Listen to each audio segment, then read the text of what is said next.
Mayor Rahm Emanuel to resign is definitely not the main goal of the movement right now.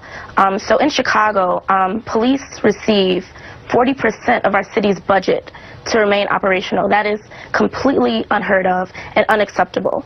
One of our major demands is that police be defunded and that money used to fund police be used to fund Black futures and be used to fund our communities and things that we need. I can't take it anymore.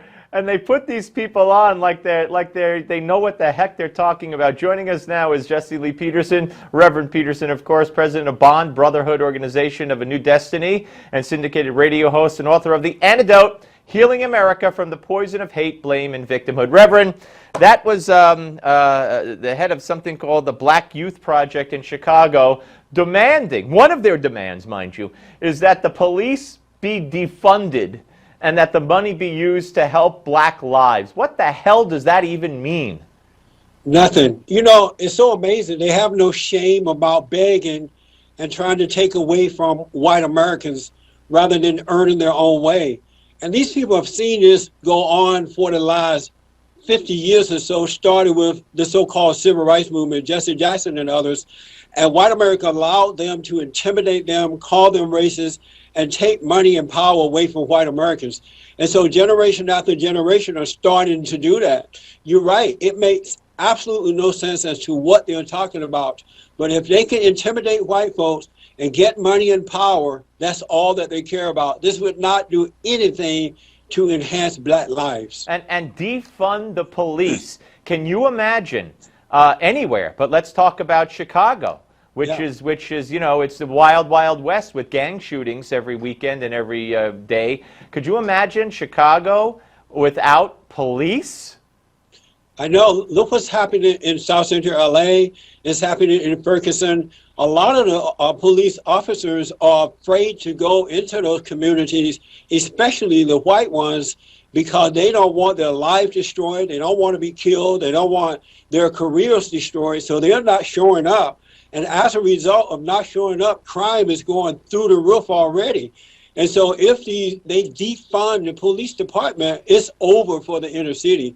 And I would suggest that people consider, the good folks, consider packing up and getting out of there while they yet have time to do it. And what about Rahm Emanuel? What do you make of him? I'm no fan of Rahm Emanuel, and I think he had national aspirations, which I think are just about done at this point. But to me, he's always been a weasel of a politician, even when he was just advising the president as a chief of staff in his previous life with the Clintons. And I just think that I'm kind of surprised that the media has, in a sense, turned on him.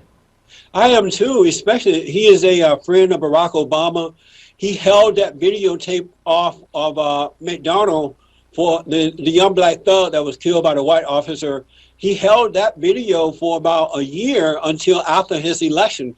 He is a friend of liberal, angry Black people. I'm surprised that they want to get rid of him too. They must have another Black person or really a liberal socialist white person who they want to put there in order to cater to them even more so. Hey, I got one. How about Michelle Obama for mayor? I know. That might be her next move, Steve, when she's out of there next year. All right. So what do you make of where we are on the political scene here with Trump and his proposal and the names that have been? I'm watching now Fareed Zakaria on CNN earlier today talking about, I'm appalled at the bigotry of Donald Trump. Is he a bigot? Not at all. Not one iota. Donald Trump understands the people. He understands the voters. He is speaking for all of us. We are afraid. President Barack Obama, the liberal Democrats, and the rhino Republicans have refused to put a wall around the borders for the last however many years. And now we have Islamic terrorist people who are already here, and more of them are coming because Barack Obama is bringing in more Syrians, and the American people are afraid. Donald Trump is speaking for the people. That's why every time he opens his mouth, his ratings goes up in the poll, while the Republicans don't seem to know what's going on. They seem to be out of touch with reality. It is almost, Steve, as though they're living in another world.